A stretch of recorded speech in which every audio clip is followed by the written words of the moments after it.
Hello friends, कैसे हैं आप लोग। आशा करता हूं आप लोग अच्छे ही होंगे। मैं आपका अपना दोस्त और आपका अपना साथी और आपका अपना डॉक्टर कृष्ण कुमार यादव, आयुर्वेदिक फिजिशियन।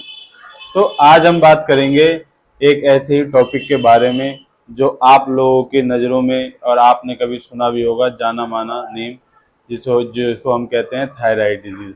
ठीक है। तो आज हम देखेंगे कि हर एक 2000 व्यक्ति में हमें एक बंदा थायराइड का जरूर मिलता है, और जो मोस्ट कॉमन इसमें हमारा जो पेशेंट होता है वो हमारा होता है लेडी पेशेंट। ठीक है। तो आज हम बात करेंगे थायराइड के बारे में कि थायराइड होता क्या है, थायराइड का कारण क्या होता है, थायराइड के सिम्टम क्या होते हैं, और थायराइड के मैनेजमेंट और उसका ट्रीटमेंट क्या होता है। तो आइए हम बात करते हैं थायराइड के बारे में। तो कैसे पहचाने हम कि आपको थायराइड है, कौन सा थायराइड है, हाइपर है कि हाइपोथायराइडिज्म है, या थायराइड का कैंसर है, या कोई लंप है।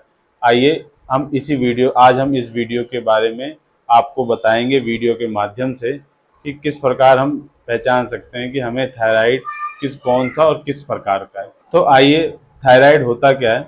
तो सबसे पहले हम बात करेंगे कि जो थायराइड होता है, थायराइड क्या होता है। आपकी एक बॉडी की एंडोक्राइन ग्लैंड होती है जो कि बटरफ्लाई शेप की होगी, और नेक के हमारे हल्का सा आगे की तरफ ये थायराइड ग्लैंड होती है। तो थायराइड ग्लैंड दोस्तों होती क्या है कि थायराइड ग्लैंड का काम होता है आपकी बॉडी में metabolism, weight gain, weight loss, और साथ ही साथ आपको आपकी हार्ट बीट, आपका सांस लेना, सांस छोड़ना, ये सारी चीज़ें हमारे थायराइड ग्लैंड पे डिपेंड करती है, जो कि थायराइड हार्मोन रिलीज करती है, उसके कारण यह होता है। तो अब बात करते हैं कि थायराइड होने का कारण क्या होता है। देखिए, थायराइड होने के कई कारण होते हैं। पहला कारण ये भी हो सकता है कि आपको कोई थायराइड की किसी लंबे समय से आप दवाई खा रहे हो, बहुत ज़्यादा लंबे समय से खा रहे हो, या फिर आपके कोई कैंसर की दवाई चल रही हो, या फिर आपके खाने में आप आयोडीन कम हो। हम ऐसा भी देखते हैं कि जो लोग पहाड़ी इलाकों पे रहते हैं, जैसे उत्तराखंड हो गया, हिमाचल हो गया, तो यहाँ की जो पॉपुलेशन है, इन पॉपुलेशन में जो हमारी महिलाएं होती हैं, उनको थायराइड की सबसे ज़्यादा दिक्कत होती है, क्योंकि वो अपने खाने में कम से कम नमक का यूज़ करते हैं। तो आइए अब बात करते हैं धीरे धीरे, ज़्यादा वीडियो को ना बढ़ाते हुए, कि थायराइड के सिम्टम होते क्या हैं। तो देखिए, थायराइड के सिम्टम कई होते हैं। कई केसेस में अगर आपको हाइपोथायराइडिज्म है, तो आइए बात करते हैं हम ऐसे ही थायराइड के बारे में, हाइपोथायराइडिज्म। तो हाइपोथायराइडिज्म क्या होता है कि हाइपोथायराइडिज्म में आपका जो टीएसएच लेवल होता है, जिसे हम कहते हैं थायराइड स्टिमुलेटिंग हार्मोन, उसकी जो वैल्यू होती है अपनी नॉर्मल वैल्यू से बहुत ज़्यादा इंक्रीज हो जाती है। तो हाइपोथायराइडिज्म पेशेंट में होता क्या है कि हम देखते हैं कि उसकी जो हार्ट बीट होती है सडनली क्या हो जाती है, लो हो जाती है। साथ ही साथ हम ये भी देखते हैं उसका रेस्पिरेटरी रेट जो होता है वो बहुत ज़्यादा नीचे चला जाता है।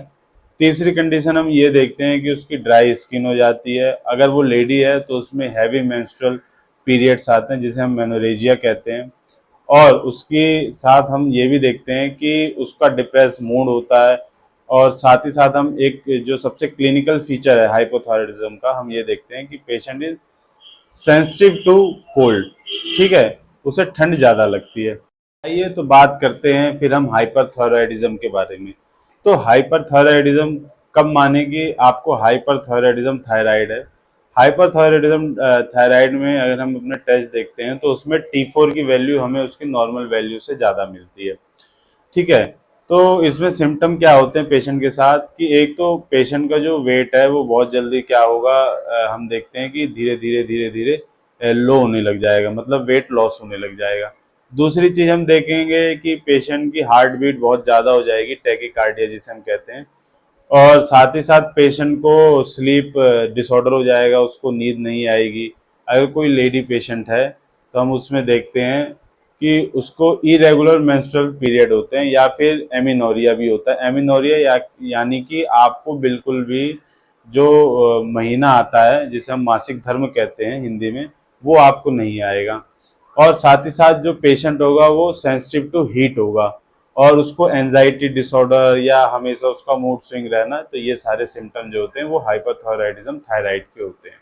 तो आइए बात करते हैं थायराइड के रिस्क फैक्टर की। रिस्क फैक्टर यानी कि ये किस किस को हो सकता है। तो रिस्क फैक्टर में अगर हम बात करें कि ये सबसे ज़्यादा हम देखते हैं कि कॉमन जो थायराइड होता है, चाहे वो हाइपर हो चाहे हाइपो हो, सबसे कॉमन हमें महिलाओं में ही देखने को मिलता है।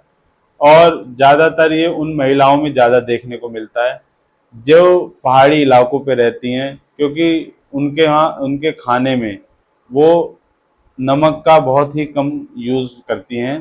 साथ ही साथ हम एक चीज़ और भी देख सकते हैं कि जिस पेशेंट की रेडिएशन थेरेपी चल रही हो उसमें भी ये थायराइड होने के बहुत जल्दी चांसेस होते हैं। साथ ही साथ दोस्तों अगर हम बात करें कि जो कोई भी पेशेंट है, अगर वो कोई भी हाई कंटेंट न्यूट्रिशन या कोई मल्टीविटामिन या कोई सप्लीमेंट ले रहा है, अगर उसमें नमक की मात्रा यानी कि आयोडीन की मात्रा या तो बहुत ही कम है या फिर बहुत ज़्यादा है, तो उसके कारण भी उसको थायराइड हो सकता है।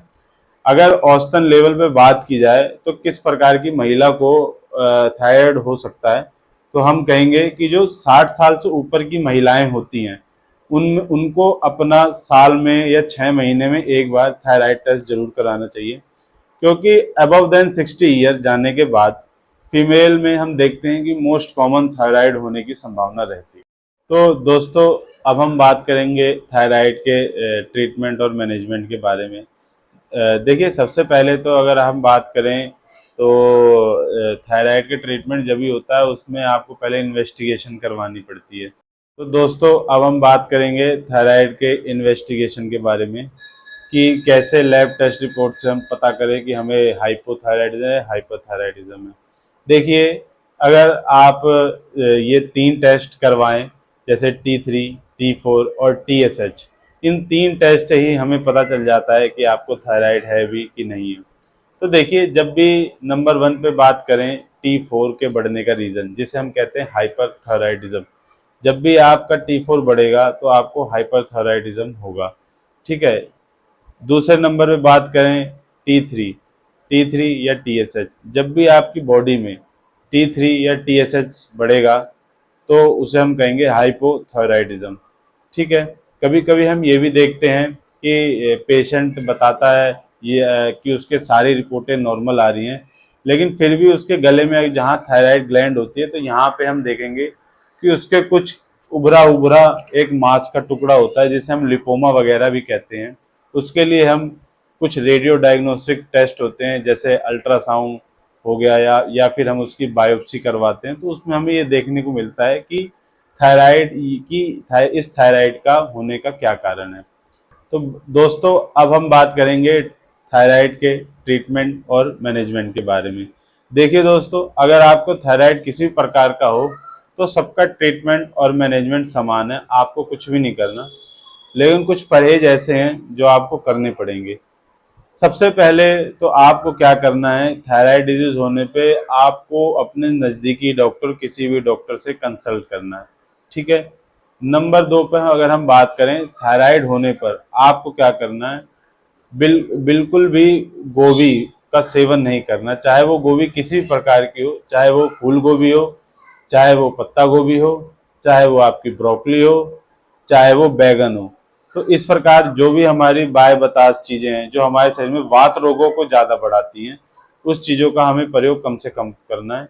ग्रीनी लीफी वेजिटेबल्स का ज़्यादा से ज़्यादा प्रयोग करना है। नंबर 3 पे अगर हम दोस्तों बात करें तो हमें क्या करना है, जो आयुर्वेदिक मैनेजमेंट है उसमें हमें क्या करना है कि एक आपको 15 से 20 ग्राम धनिया लेना है, और वो साबुत धनिया हो। साबुत धनिया को हमें क्या करना है, 1 गिलास पानी में हमें भिगो लेना है।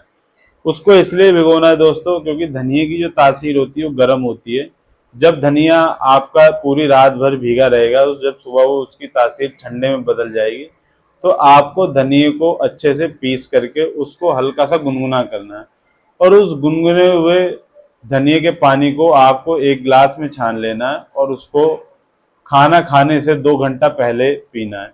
ऐसा निरंतर प्रयास दोस्तों आपको 1.5 से 2 महीना करना है। साथ ही साथ आपको जो मार्केट में अगर हम देखेंगे, इसके साथ साथ काचनार गूगल जो होती है, बहुत ही अच्छा रिजल्ट होता है काचनार गूगल का। आपको उसको शहद के साथ उसका यूज करना है। ठीक है दोस्तों। तो आप देखेंगे कि आपका थायराइड धीरे धीरे नॉर्मल हो गया।